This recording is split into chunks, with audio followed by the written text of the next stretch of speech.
जय हिंद साथियों। जब भी बात इसरो की आती है तो इसरो का नाम सुनते ही एक अजीब सा उत्साह आ जाता है, एक गर्व होने लगता है भारतीय होने पर, क्योंकि इसरो एकमात्र ऐसा संस्थान है जो लगातार अंतरिक्ष में एक के बाद एक झंडे गाड़ रहा है और भारत को ऐसे ऐसे अवसर प्रदान कर रहा है कि हम दुनिया के सामने खड़े होकर ये बता सकते हैं, गर्व से कह सकते हैं कि आज अंतरिक्ष में देख लो, चंद्रमा पर भी हम पहुंच चुके हैं और मंगल पर भी हम पहुंच चुके हैं। अब तो सूर्य के लिए भी हमने एक मिशन रवाना कर दिया है, जिस मिशन का नाम है मिशन आदित्य। तो आज हम जानने वाले हैं इसी आदित्य मिशन के बारे में। जो आप ये भौकाल देख रहे हैं, ये पूरा भौकाल है मिशन आदित्य का। आदित्य का मतलब होता है सूर्य, जैसा कि आप जानते हैं कि आदित्य क्या है, पर्यायवाची सूर्य का। इसलिए इस मिशन का नाम दिया है आदित्य L1। L1 क्या है? लैंगरे बिंदु, इसके बारे में भी हम बताएंगे। लेकिन आप देखिए, एक के बाद एक हम लोगों ने क्रायोजेनिक इंजन बनाया, उसके बाद चंद्रमा पर एक के बाद एक मिशन किए, चंद्रयान 1, चंद्रयान 2, चंद्रयान 3। इतना ही नहीं, मंगल पर मिशन कर डाला, मंगल पर पहली बार में हम लोग पहुंच गए। याद होगा मार्स ऑर्बिटल मिशन। मंगल के बाद हम लोग गगनयान मिशन की तैयारी में, हम लोग अपने अंतरिक्ष यात्रियों को अंतरिक्ष पर भेजने वाले हैं। 7 दिनों तक वहां रहेंगे और अवलोकन करेंगे, घूमेंगे चारों तरफ। लेकिन आज हम बात करेंगे इस मिशन आदित्य के बारे में। इस मिशन आदित्य, देखिए ये जो मिशन है, ये वो मिशन है जो हम लोग कर चुके हैं, या फिर एक मिशन गगनयान ये करने वाले हैं, बस कुछ ही समय बाद, इसी 24 में हो जाएगा। लेकिन मिशन आदित्य इसलिए महत्वपूर्ण है क्योंकि हमारे द्वारा सूर्य के लिए ये पहला मिशन है और इस मिशन का इतना महत्व है कि ये मिशन हमें बताएगा कि सूर्य में ज्वाला कैसे निकलती है, उसकी जो ऊपरी परत है फोटोस्फीयर, इस पर प्रकाश कैसे आता है, सौर ज्वाला क्या होती है, हमारे पृथ्वी पर जो ज्वालाएं हैं वो वायुमंडल को कैसे प्रभावित करती हैं। इतना ही नहीं, जो सूर्य है उसका जो प्रभाव है पृथ्वी पर वो किस किस रूप में पड़ता है, मैग्नेटिक क्षेत्र यानी चुंबकीय क्षेत्र के बारे में ये बताएंगे। ये मिशन जो आप देख रहे हैं, ये देखिए, पहले इसके पहले ये थोड़ा देखिए, ये है एल पॉइंट, आप देख रहे होंगे L1, L2, L3, L5, L4 ये लिखा हुआ है। एल पॉइंट क्या होते हैं और ये एल क्यों महत्वपूर्ण है? दरअसल आपको पता होगा कि जैसे जब आप अपने घर से बाहर निकलते हैं ना कहीं घूमने के लिए, तो एक स्थिति में जैसे कुछ गुटखा बीड़ी लोग करते हैं तो घर के बाहर मोहल्ले में नहीं करेंगे, क्यों? कोई देख ना ले, मोहल्ले से दूर निकल जाएंगे। तो एक क्षेत्र ऐसा आता है जहां पर घर का प्रभाव एकदम कम रहता है, बिल्कुल निश्चिंत होकर सड़क पर पीते हैं, तब ये है ही नहीं रह जाता है कि घर का कोई देखेगा। उसी प्रकार से सूर्य और पृथ्वी के बीच में कुछ पॉइंट ऐसे हैं जहां पर दोनों का गुरुत्वाकर्षण एकदम संतुलित है। अगर आप वहां पर रहेंगे, आपका सैटेलाइट वहां पर रहेगा, उसको कोई एक्स्ट्रा ईंधन नहीं चाहिए, वो लगातार एक ही जगह पर रहकर सारा कुछ आपको बताता रहेगा, पृथ्वी के बारे में, ब्रह्मांड के बारे में, सूर्य के बारे में। तो हमारे वैज्ञानिकों का योगदान है, उन्होंने इस प्रकार के 5 पॉइंट सूर्य और पृथ्वी के बीच निर्धारित किए हैं, जिनके नाम है L1, L2, L3, L4, L5। तो कोई पूछे कि L1 पॉइंट यानी लैंगरे बिंदु क्या है, तो आपको इतना कहना है कि सूर्य और पृथ्वी के बीच के ऐसे बिंदु जहां पर दोनों का गुरुत्वाकर्षण बल संतुलित होता है।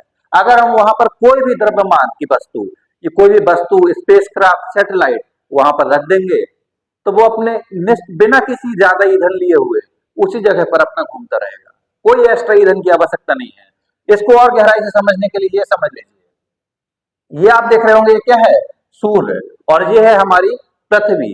और सूर्य के चारों ओर हमारी पृथ्वी चक्कर लगाती है, और ये है बेचारा चंद्रमा जो कि मामा होता है, ये क्या है, पृथ्वी के चारों ओर चक्कर लगाता है। ये पॉइंट कैसे निर्धारित किए हैं? ये हो गया L1 पॉइंट। तो कोई पूछे L1 पॉइंट कहाँ है, तो कहना सूर्य और पृथ्वी के एकदम बीच में, इसी पॉइंट का नाम है L1 पॉइंट। और इस मिशन का नाम है मिशन आदित्य L1। यानी कि ये जो हमारा मिशन है इस पॉइंट के लिए किया गया है। हमारा जो सैटेलाइट है आदित्य सैटेलाइट, ये कहां पर, यहां पर रहेगा और यहां से देखेगा सूर्य को, और सूर्य जो कुछ भी हरकत करेगा उसकी सूचना इसरो को देगा, बताएगा देखिए सूर्य में ज्वाला निकल रही है।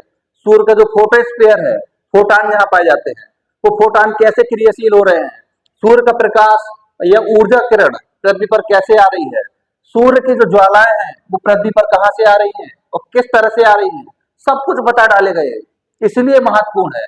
हम लोग अभी यहाँ L1 पर पहुंचे हुए हैं, और L1 का महत्व ये है क्योंकि आपका मान लीजिए कि अगर सूर्य और पृथ्वी के बीच में चंद्रमा आ जाता है तो वहां ग्रहण लग जाता है, जिसको हम लोग कहते हैं सूर्य ग्रहण या चंद्र ग्रहण के नाम से। ये दो ग्रहण होते हैं, लेकिन इस पॉइंट पर अगर आपका सैटेलाइट है तो कोई फर्क नहीं पड़ता, चाहे ग्रहण लगे चाहे कुछ लगे, हर समय ये दोनों पृथ्वी और सूर्य दिखाई देते रहेंगे, इसलिए इसका महत्व है। इसके बाद L2 पॉइंट, कोई पूछे L2 पॉइंट कहां पर है तो कहिएगा L2 पॉइंट अगर हम लोग सूर्य पर खड़े होकर देखें तो ये पृथ्वी के एकदम पीछे है, ये दिखाई दे रहा होगा L2 पॉइंट। तो L1 पॉइंट सूर्य और पृथ्वी के बीच में, जबकि L2 पॉइंट पृथ्वी के अपोजिट। कहां से खड़े होकर देखना है, सूर्य से खड़े होकर। मान लीजिएगा कि हम सूर्य पर खड़े हुए हैं और सूर्य से हमने देखा कि वो है हमारी पृथ्वी और पृथ्वी के पीछे है L2 पॉइंट।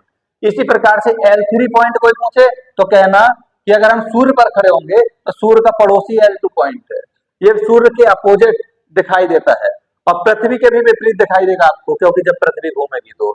लेकिन कोई पूछे इन तीनों पॉइंट की विशेषता क्या है, तो देखिए इतना आसान नहीं है इन पॉइंट पर पहुंचना। अगर आपको लग रहा हो कि एक सैटेलाइट हम लोग भेजेंगे और सीधे जाकर L1 L2 पॉइंट पर पहुंच जाएगा, तो इतना आसान नहीं है, ये बड़ी मुश्किल का काम है। क्योंकि अगर आप इन पॉइंट से थोड़ा सा भी इधर किसी भी सैटेलाइट को भेजे, यहां भी हो गया, तो वो सैटेलाइट कहाँ हवा हो जाएगा आपको पता ही नहीं पड़ेगा।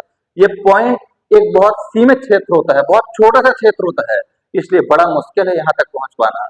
इसलिए L1 L2 और L3 ये तीनों के तीनों जो पॉइंट हैं अस्थिर हैं, घूमते रहते हैं घूमते रहते हैं। और यहाँ पर अगर आप किसी वस्तु को स्थापित कर देंगे तो आपसे बहुत ही धन नहीं मांगेगी, बिल्कुल कुछ नहीं मांगेगी, कहेगी कि हमको कोई दिक्कत नहीं है, हम चक्कर लगाते रहेंगे, जानकारी देते रहेंगे। लेकिन L4 पॉइंट और L5 पॉइंट ये दो ऐसे पॉइंट हैं जो स्थिर हैं। अगर आप यहाँ पर किसी सैटेलाइट को स्थापित कर देंगे तो एकदम स्थिर हो जाएगा, यहाँ कोई दिक्कत नहीं है, वो कहेगा हमको जहां खड़ा कर गए हो वहां खड़े रहेंगे। जैसे किसी एक मूवी में दिखाया था ना, उस मूवी में जो श्री देवी जी रहती हैं वो कह देती हैं अपने बच्चे से यहीं पर खड़े रहो तुम एकदम सावधान पोजीशन में, तो बच्चा ऐसे ही खड़ा रहता है, वो हिलता भी नहीं है बिल्कुल, जबकि दोपहर हो जाती है सुबह से। उसी प्रकार से अगर यहाँ पर हम लोग सैटेलाइट को भेज देंगे या यहाँ पर, तो यहाँ पर सैटेलाइट हमारा एकदम स्ट्रिक्ट होकर शांत खड़ा रहेगा। और जैसा कि आप देख पा रहे हैं कि अगर यहाँ पर सैटेलाइट है तो ये सूर्य को भी देख पाएगा, पृथ्वी को भी देख पाएगा, बुध को भी देख पाएगा, शुक्र को भी देख पाएगा, मंगल को भी देख पाएगा, बृहस्पति को भी देख पाएगा। इसके अलावा जो क्षुद्र ग्रह हैं, छोटे छोटे पत्थर के टुकड़े, उनको भी देख पाएगा, इन सभी चीजों को देख पाएगा। यानी अगर ब्रह्मांड का हम लोगों को अवलोकन करना है और जानना है कि ब्रह्मांड में क्या चल रहा है, तो हमको सैटेलाइट कहाँ पर स्थापित करना पड़ेगा, यहाँ पर। तो जो बड़ी बड़ी वेधशालाएं वगैरह बनाई जाती हैं प्रयोग के लिए, परीक्षण के लिए, हालांकि हम लोग तो अभी नहीं बना रहे हैं क्योंकि इतना पैसा नहीं है, जब होगा तो बनाएंगे, तब यहाँ पर भेजेंगे। तो आपको मिशन आदित्य के बारे में ये जानना है कि मिशन आदित्य प्रयोग के लिए भारत के द्वारा भेजा गया दूसरा प्रयोग है, दूसरा मिशन है। क्योंकि एस्ट्रोसैट नाम से 2015 में ही हमने एक मिशन भेजा था अंतरिक्ष की जानकारी इकट्ठी करने के लिए, लेकिन सूर्य के लिए पहला मिशन और अंतरिक्ष की जानकारी के लिए भेजा गया ये दूसरा मिशन है। और इस आदित्य मिशन के पहुंचने के साथ ही हम लोग उन देशों की श्रेणी में शामिल हो गए हैं जिन्होंने ये साहस दिखाया कि सूर्य भी हमसे उतना दूर नहीं है, सूर्य तक भी हम लोग पहुंचेंगे। अब आप कहेंगे कि सूर्य पर भी क्या हम पहुंच सकते हैं? अभी नहीं पहुंच सकते, क्योंकि सूर्य में इतना तेज है, इतना प्रकाश है, क्योंकि उसके अंदर संलयन चल रहा है, वो लगातार ऊर्जा का निर्माण कर रहा है। अगर उसके आसपास भी जाओगे तो जलकर नष्ट हो जाओगे। इसलिए भविष्य में अगर ऐसी तकनीक आ जाती है कि इतना तापमान बर्दाश्त कर सके, ऐसी तकनीक डेवलप हम लोग कर लेते हैं, ऐसी धातुएं अगर बना लेते हैं, तब जरूर ऐसा मिशन होगा। हालांकि भारत क्या, दुनिया का कोई भी देश अभी इस पर जाने की नहीं सोच रहा है। सुना है कभी कि सूर्य पर जाना है? नहीं, सूर्य से दूर रहकर उसके बारे में जानना है। मंगल पर आप चले जाएंगे, चंद्रमा पर चले जाएंगे, हम लोग भी पहुंच चुके हैं चंद्रमा पर, बहुत बड़ी उपलब्धि है। लेकिन सूर्य पर अभी नहीं जाना है, जाएंगे जब समय मिलेगा। तो उम्मीद करते हैं कि आपको मिशन आदित्य L1 समझ में आ चुका होगा। तो मिशन आदित्य L1 हमारे अंतरिक्ष इतिहास की एक बहुत बड़ी उपलब्धि है और भारत की बहुत बड़ी सफलता है। इस प्रकार की सफलताएं वो होती हैं जिनको दुनिया के सामने रखा जाए तो दुनिया ये कहेगी कि नहीं, भारत बहुत आगे है स्पेस टेक्नोलॉजी में, और पूरी दुनिया के बहुत सारे देश हमारे यहाँ सैटेलाइट लाते हैं कि हमारा भी भेज दो। सुना होगा आपने, हमने 101 सैटेलाइट एक साथ भेजे हुए थे अंतरिक्ष में। इस प्रकार से अगर देखा जाए तो अब जो गगनयान जाने वाला है, गगनयान हो गया और मिशन आदित्य हो गया, इसके अलावा और भी मिशन, शुक्र के लिए भी हम मिशन करने वाले हैं, मिशन वीनस। हालांकि वो भविष्य की बात है, उम्मीद करते हैं कि ये टॉपिक आपको पूरा समझ में आ चुका होगा। L1 L2 क्या है सब आप जान चुके होंगे। धन्यवाद। जय हिंद, जय भारत।